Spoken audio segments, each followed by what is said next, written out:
Closing market comments for Tuesday, January the 19th.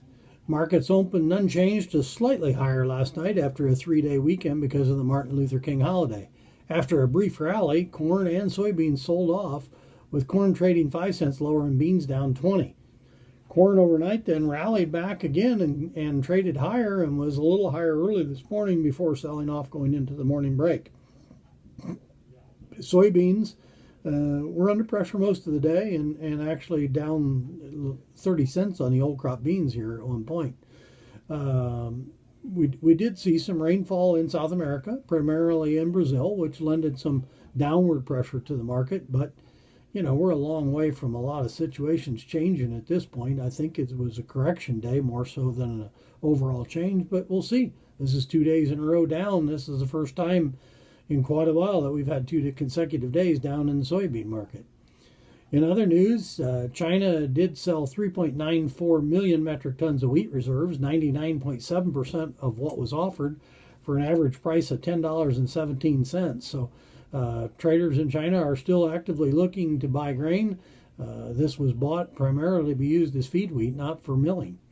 USDA did announce sales this morning of 128,000 metric tons of corn to Japan and 100,000 metric tons of corn to Israel for the 2021 crop year, and 132,000 metric tons of soybeans for the 21-22 crop year to China.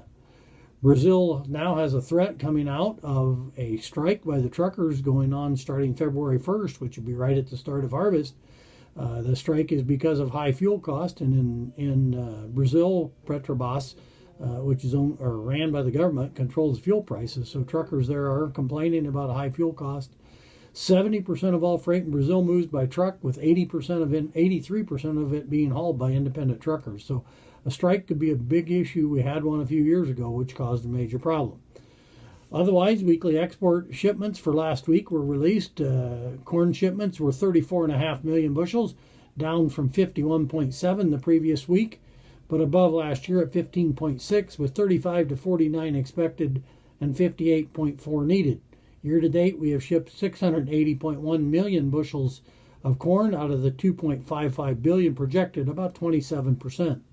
Soybean exports were very strong again, 75.6 million, up from 67.9 the previous week and 44.4 last year, with an expected range of 33 to 68, 75 higher, and 20.4 needed per week. Year to date, we've shipped 1.578 billion bushels of soybeans out of the 2.23 billion projected, and that's 4.5% into the crop year. We've shipped 71% of the crop.